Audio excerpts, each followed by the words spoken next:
One of the main characters is Stephen Spaulding, the cab driver that Dorothea meets when she first leaves the compound. Stephen is the only character in the book that does have a real-life counterpart. He's based on an incident that happened to me when I was on tour with my first novel, The Song Reader. I was in New York going to tape a television show and talking to the cab driver. This was actually after the taping. Well, I told him, first of all about my first novel because I was excited to be on tour, and I talked a lot, and then I finally thought to say, and you? And ask him about himself. And he told me that he was an immigrant from Romania, that he'd come to New York in the 90s with his family. He lived in Queens, and he loved America. And then right as we were driving up to my hotel, he said, but since 9/11, I've lost my hope. So we're at my hotel, and I tried to think of what I could say to him, but he was gone before I could say anything. And he really haunted me. And that incident became the beginning of the novel because I wanted to write about someone who lost his hope, and that's Stephen Spaulding, my cab driver. But in my book, 9/11 isn't my story, and I didn't feel like I could tell that, but I did come up with, for me, what would make me lose my hope. And so the book opens with Stephen is in a situation where a year and a half ago, his wife and daughter died in a car accident. So he lost his family, and with that, he decided to turn his back on his career. So he's driving a cab sort of aimlessly now with no reason to believe in the future. I started with Stephen Spaulding, and I got the first chapter. And the end of the first chapter, a girl, and Stephen Spaulding is my hopeless cab driver who broke my heart. I was like, I hope something good happens to him. That's kind of where I start with the book, especially if the character's in very bad shape. But I don't know what it's going to be. And so at the end of chapter 1, a girl gets into his cab, and she's dressed in an odd way, sort of like in a 50s skirt and saddle Oxford shoes, and her hair is strange. And then I didn't know who she was either, and Steve and I are both like, who is this? And the next chapter was this girl, Dorothea, talking about the way she grew up in this odd compound in New Mexico with her father, who is afraid of modern world and afraid of anything happening to his children, which is why he kept them in complete isolation. But as Dorothea told her story, then I found out more about her. Then, I found out eventually another narrator comes in, and I find out what happened to her father in the past that made him so afraid of life in Los Angeles and just afraid of the chance incidents that can happen that can ruin everything, accidents, violence. I mean, he's a very frightened man. Where Charles moved was way up, and that was the part of New Mexico that I really found so fascinating because, I was thinking, who would live there? I mean, obviously there are people that are from there, but I mean, who would immigrate to there from Los Angeles? He would be very, very isolated, and that's what I wanted him to be. It's also the kind of place where there are a lot of people that they might have come from somewhere else, and they might want to be very private. I heard this rumor, and it's only a rumor, so I should be clear about this because I don't want New Mexico to say I'm telling tales, but I heard a rumor that in this one particular town that it was so isolated that if any people, like famous people, wanted to hide any crazy relatives, that they would buy them land out here in the middle of nowhere and just sort of plop them down, and that way the media wouldn't reach them and they wouldn't cause any trouble for their family. And I'm sure that wasn't true. It was the kind of thing that you can say about New Mexico because there's so much space and so much privacy, and it would be a part of America. It's so different than where I am now in Philadelphia. But in New Mexico, it's a part of America where you could hide.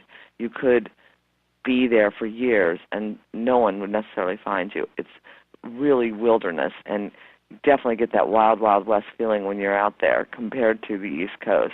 I mean, you don't see anybody for miles. Sometimes you're driving at night, and there's nothing around but, animals. Like, you'll see blinking eyes of animals. It's a really different world. The inspiration for the family probably came from my family at the time, but just extended, like I was protective of my son, very, not as much as Charles, but I could easily imagine just taking that like 15 steps up. I think that's a lot of what happens with authors. There'll be a little thing that we feel or see, and we extend it, what if, So in this case, my son calls me OP mom for overprotective. So what if OP mom was just much more extreme? And, my husband is also very overprotective, so our son discussed this with us and tried to get us to not be worried so much. And in Charles's case, what happened to him would make this much, much worse. I mean, that would ratchet it up. If you have a little bit of overprotective tendencies, most parents I talk to do.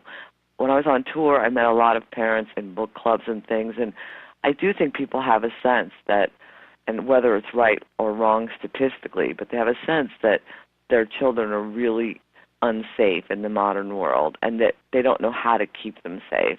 I mean, they don't really necessarily know their neighbors as well as they used to, and, can they just let their child run down the street, or do they have to drive the child to play dates, that kind of thing. So people are worried about this anyway. We all kind of feel like, it would be nice if we could take our child away from all of these influences and bring them up in sort of this perfect world. So I was taking a feeling I had and a lot of other mothers I knew had, and then just really extending it and say, okay, now we did this, and here are the consequences. And they're obviously not all good. You have to teach your child how to live with the real uncertainty of the world and move around and feel like he or she can be safe by their own ability to judge situations, not keep them from every dangerous situation. The character that was the most difficult voice to find is Dorothea. Dorothea grew up on a compound in New Mexico, and her father, when he took the children away from Los Angeles, and why he did that is a big mystery. It's one of the central mysteries in the book.